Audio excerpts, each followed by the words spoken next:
I have already engaged in this particular discussion more times than I can count. The fundamental point I want to establish is that it is entirely possible to support Caleb Williams wholeheartedly without being labeled a critic, while simultaneously acknowledging that he needs to improve his accuracy and, by extension, his completion percentage. I have already conducted the deep dive analysis on this topic because people consistently try to deflect with arguments about route running, dropped passes, or various other factors. The reality is that his accuracy is objectively low. His on-target percentage is remarkably low. This is not simply a function of him attempting deep passes downfield. The plain truth is that he needs to become more accurate. What is at stake here is nothing less than the potential to build a Kansas City Chiefs-style dynasty. That is why this conversation matters. That is why it is perfectly acceptable to discuss this topic openly. I genuinely dislike the tendency to downplay these concerns simply because addressing them might paint someone as a critic, a hater, or someone afraid of upsetting passionate fan bases. No, this matters because what hangs in the balance is literal greatness. Genuine, tangible greatness. Accuracy matters fundamentally in this league. People often point to the Josh Allen narrative as an example of overblown criticism. Yet the reality is that if Josh Allen had been more accurate against the Denver Broncos in that playoff game, they would have won. Period. So let us not pretend this is insignificant. What is at stake is becoming the 2018, 2019, 2020, 2021, 2022 Kansas City Chiefs. That is the ceiling. A high-powered, explosive, dominant offense that strikes fear into every opponent. Consider the playoff games this past season. Caleb Williams made several spectacular plays that generated excitement and highlight reels. However, if he had been more accurate throughout those games, the team would never have found themselves in situations requiring those desperate, heroic moments in the first place. That is the essential point I am trying to convey. The heroics become unnecessary when the fundamental execution is sound throughout the game. I am aware that some individuals use completion percentage as a weapon to argue that Caleb will never develop into a quality NFL quarterback. I reject that perspective entirely because it is nonsense to me. However, pretending that accuracy does not matter or that he does not need to significantly, yes, I said significantly, improve in this area does everyone a disservice. I guarantee you that Caleb himself knows this. Ben Johnson absolutely knows this. Colin Cowherd recently went on an extended rant where he essentially said, "I am only as hard on Caleb as Ben Johnson is." That resonated with me because that is precisely the lens through which I view this situation as well. Hiding behind the argument that he does not throw many interceptions misses the larger point. Yes, avoiding turnovers is valuable, but he was leaving approximately 7 points on the board per game. I am serious about that number. That is how I assess the situation throughout the entire season. From my perspective, the Bears were leaving roughly a touchdown's worth of scoring opportunities on the field every single week. That is massive. That is the difference between competing for division titles and watching the playoffs from home. There were countless big play opportunities that went unrealized. Chris Collinsworth highlighted this repeatedly throughout the season. I believe it was during one of the playoff games. I cannot recall which specific matchup, but he pointed it out. The same observation came up during the regular season as well. When the Bears were generating momentum and appearing on national broadcasts, we heard Tom Brady mention it. Greg Olsen commented on it. Collinsworth continued emphasizing it. Even Aqib Talib, who I know everyone enjoyed when he stepped into the booth, made similar observations. Play after play, the commentary would be something like, if Caleb simply hits that throw, the receiver, whether it is the wideout, the running back, the tight end, is still running to this day. Legend has it, he is still running downfield. Those are the connections that must be made consistently. When you hit those throws consistently, this offense becomes madness. That is the point I keep driving home.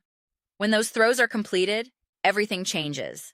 The team can operate within structure so much more effectively. Now, regarding the MVP conversation, Caleb Williams is currently the betting favorite to win MVP next season. That projection is based entirely on the assumption that he will improve significantly in year 2 with Ben Johnson as his head coach.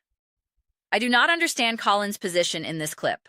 I genuinely do not see what he is claiming to be right about. That logic does not compute for me. How does this lead to, "I told you so"? What exactly are you right about? Let us also address the interception against the Rams that effectively lost the game. I do not blame Caleb Williams for that outcome. I want to be clear about that. He had made a spectacular play earlier in that game that kept them competitive.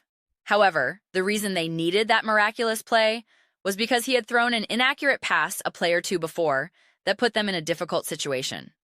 If you genuinely believe he can produce one of the greatest plays we have ever witnessed on a weekly basis, I do not know what to tell you. That is not sustainable. What happens when some of that magic inevitably runs out? We are witnessing that reality with Lamar Jackson, Josh Allen, and even Patrick Mahomes at times. When the magic fades, their teams struggle. Conversely, what happens when a quarterback can operate effectively within the system and deliver accurate passes consistently? You get to Super Bowls. You win championships. This is what drives me somewhat crazy about portions of this conversation.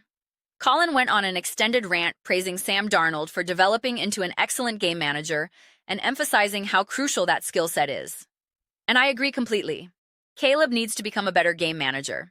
If Caleb can transform into an elite game manager while maintaining his natural playmaking ability, then he becomes one of the greatest quarterbacks of all time. That is genuinely what is at stake here. That is why I resist the urge to downplay this conversation. The Chicago Bears, therefore, have the potential to build something special. They have the potential to construct a dynasty if everything aligns. If not, they follow a different path. This is not a value judgment on any quarterback. I am simply using existing franchises as reference points for what they have accomplished and achieved. You can become the Kansas City Chiefs, or you can become the Baltimore Ravens. You tell me which you prefer.